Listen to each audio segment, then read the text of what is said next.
What is going on, guys? I'm the White Guy. Today we're checking out I don't know what I'm saying. We're making another video on MX vs ATV Supercross here. This point, you should have already seen all my videos about the DLC stuff that I got to say if that's worth it. So now we're just going to look at the game as a whole and see if the game is worth it. And we're going to be looking at a lot of the multiplayer side of things here, because racing against the AI is only fun for so long, and then you have to play against other people, or it just gets boring and you don't want to play it anymore. So we're going to be looking at the multiplayer side of things right now. And as you can see right here, usually the quick answer to this question here is yes and no. Because yes, I would say the game is worth it if you're okay with only playing the stock tracks that come with the game with no DLC, only those in multiplayer.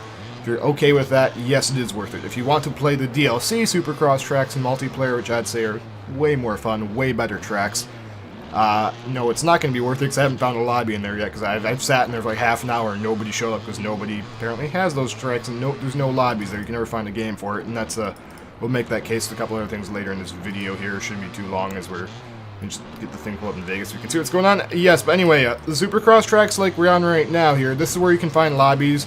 We actually got a decent amount of people together to race for this, which is kind of neat. And this, I honestly do have fun. The Supercross tracks, the indoor Supercross tracks, do run well enough for me to say yes, I would buy it. Just if you're okay with only playing these tracks, I would buy it. But you want to play the rest of the game online, I maybe wouldn't yet, because there's no people to play there, and they still don't run very well. But as you can see now, the Supercross tracks do run around 60 frames a second. If you start railing berms, the frame rate dips down really bad. Don't know why that happens. As maybe you see, maybe you don't. I don't know how well I rail them, but there's some instances where the frame rate just plummets to like a slideshow, and then the rest of the time it's smooth. It's a highly unstable frame rate in this. For the most part, though, it runs all right. You can have fun with. I'm having fun with it, but the frame rate's really unstable there, especially in the corners. Something to note. As I talk about these frame rate issues, though, take that with a slight grain of salt, because I have a GTX 780 in my computer, which I'd say is still a reasonably high-end video card. It's towards the higher end, at least of the 700 series. No, there's the 900 series out. It's about, I think 780 and 970 are about the same if you want to get an idea of what that's like. So yeah, this is, if I say runs well, take that with a grain of salt. Maybe if there's some people in the comments that also have the game would like to try the game out on their system and post a comment with the frame rates they're getting on their system specs, that would be extremely helpful if anybody in the comments would like to do that. And now we're going to be checking out this thing here, which we went to the Nationals lobby, and just going to have this all sped up here so you can see just how long it takes to find somebody to play this with. I was sitting here for a pretty solid, maybe like half an hour. No, not. Geez, I'm stupid. This is like 4 or 5 minutes actually sped up. This is about like 4 or 5 times the regular speed here. Just going around. You're going to wait for somebody to pop into the lobby, because if you want to do Nationals, you can, but it takes a while to find a game for Nationals because there's not too many people do this, and that's one of the other problems I think with the multiplayer in this is the way they set it up. There's so many different playlists. Like, if you want to do free ride on something, for example, that playlist is all the way at the bottom, so people probably aren't going to bother to scroll down to that. And the DLC tracks, you have to scroll down. There's so many different playlists in this, it's going to be hard to find a game, because there's so many different lobbies you can get into, and there's not that many people with the game right now. And as you can see right now, hopefully, this isn't looking quite as smooth as Supercross, because this hovers around 30 frames a second, dips down below 30 occasionally, maybe it goes up to like 35 or 40. But yeah, these frame rates are all reasonably unstable for all of the different events here.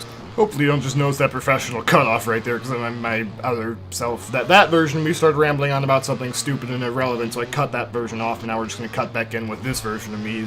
Don't think about it too much, I promise you it makes sense. But yeah, this guy, I think this guy ends up quitting the game here because I was winning by too much, because the 500 two-strokes are a bit overpowered.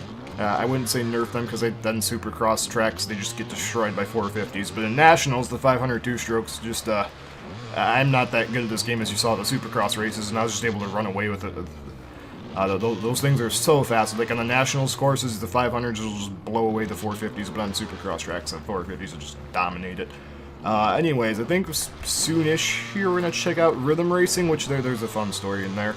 But yeah, these Nationals tracks, I've got into a couple lobbies where we've gone through the entire list of Nationals tracks in the one lobby, and that's been kind of fun, but again, I've got a reasonably powerful computer. I've got a 8320 FX processor from AMD and a GTX 780 from Gigabyte, the WindForce 3 Fan 1. Which, yeah, I know somebody's gonna make a comment, oh, the AMD processor's AMD. No, okay, that doesn't That doesn't matter. I can run Battlefield 4 maxed out just fine. I can run Crysis 3 just fine. In fact, I have a video of running Crysis 3 with Supercross, and Crysis 3 ran just fine.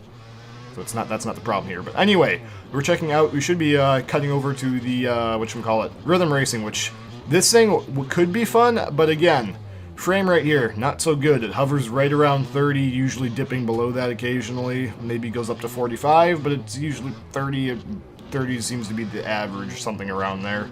And as you can see here, we're just sped this up as we are sitting in the lobby. I couldn't find a match for this because nobody's in the rhythm racing, because again, I've got 780 and I struggle to get 30 at times, and I'm just hovering around 30, whereas people, again, if anybody in the comments section there would like to post your own frame rates, go back, try the game. Right now, as you're watching this video, because I did put an update out a while ago that helped somewhat with the performance, try it again, post your specs and frame rates in the comments. Maybe that'll help some people figure out if the game's worth it for them. And if you're okay with only playing Supercross, only the stock Supercross tracks, I would get it. But if you want to do like the rhythm racing as we're seeing here, or the Nationals, or any of the DLC tracks online, I would not buy it right now because they don't run that well and there's not that many people playing them. So that's going to do it for this video.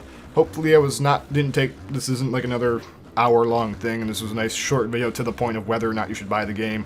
Hopefully you understand what I was saying by if you should buy the game or not. You know who you are. If you think that what I have said is described as Supercross only is you, go ahead and buy it. If you would rather be able to play the entire game, don't buy it, because the significant portion of the game right now you can't really play, so that's the reason I'd say don't buy it. So thanks for watching, guys. If you want more videos like this about other stuff in the future, let me know in the form of a comment, a like, or subscribe. Dislike the video if you found this video annoying. There you go. And thanks for watching. Appreciate all the support as always, and I'll see you guys in the next one.